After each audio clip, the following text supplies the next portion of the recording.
ati jechuudha. Maa'uun jechuun meeshaalee xixiqqoo walii ergisuu jechuu jedhan. Bismillahirrahmanirrahim jenneeti qaraana. Suuraan tun ammoo maa'uun qofa odoon ta'in suuratu diiniis ni jaamti jedhan. Suuraa galata waa'ee diin dubbattu yoo suuratul yatiimis jaamuudhaan beekamteerti. Namoonni gariin suuratul yatiim jedhanii moggaasanii.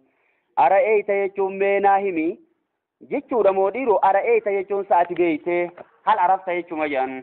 Ara'eeyta jechuun beeyte moo kam alladhii yukazzibu jechuun isa kijibsiisan beeyte ati yaa ergamaa kiyya. Biddiin jechuun guyyaa galataa san yoomal jazaa'i wal hisaabi guyyaa qormaataa guyyaa namni galata harkatu san isa kijibsiisuu san beeyteessa eenyu kate beeyta Abuu Jahl moo'yeedhu akkasuma maasii Waliid ibn Mughiiraa ba'u ummata baay'ee jira gaa warri waan akkanaa hojjetu.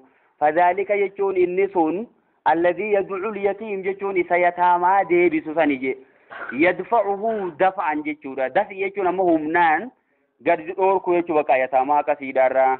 Fadhaalika inni sun alladhii yad'u al-yatiim isa yataamaa deebisu akkasiidhaarraa isa yataamaa irratti dhiibbaa adda addaa godhu qabeenyarraa fudhachuudhaaf nama rahmatan qabne tokko jechuudha bal'aama. Walaa yahuddu jechuun kana man kakaafne alaa ta'aamil miskiiniyye isa nyaachisuu irratti guyyaa qiyaamaa waan kijibsiisuuf galanni jaan hin jiru jechuu baqa waan kana yaada.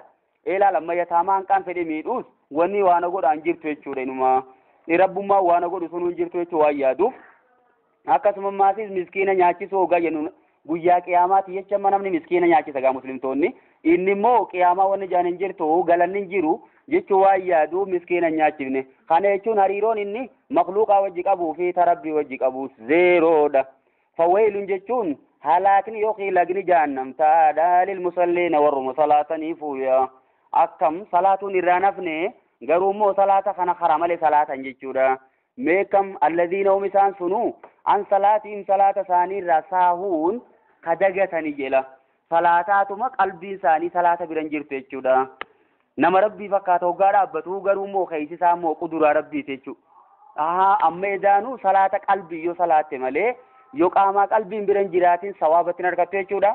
Abdallah ibn Mas'uud ammoo maal jee alladhiina hum an salaatiin saahuun je warra salaata isaanii irraa dagatan jechuun yeroo irraa baasan salaatuun irraa nafne eega yeroon kutte booda salaatan kun akkuma waan hin salaataminiiti inumaatu waan biraatu shari'aa godhuudhaa jedhan bakka bootaasii irraa fuutee bakka biraa geessu jechuun waan biraatu fide namni kuni kanaafuu azaabnitti jabaate nama kana jechuudha. Alladhiina hum an salaatiin saahuunaan warra salaata mataan dhiisan jenneen fasarumoo lilmusalliina je akka isaan salaata rabbiin himee jira warra salaata dhiisan jettee nutti hin fasarin yeroon salaatuu dhiisan faayu jettee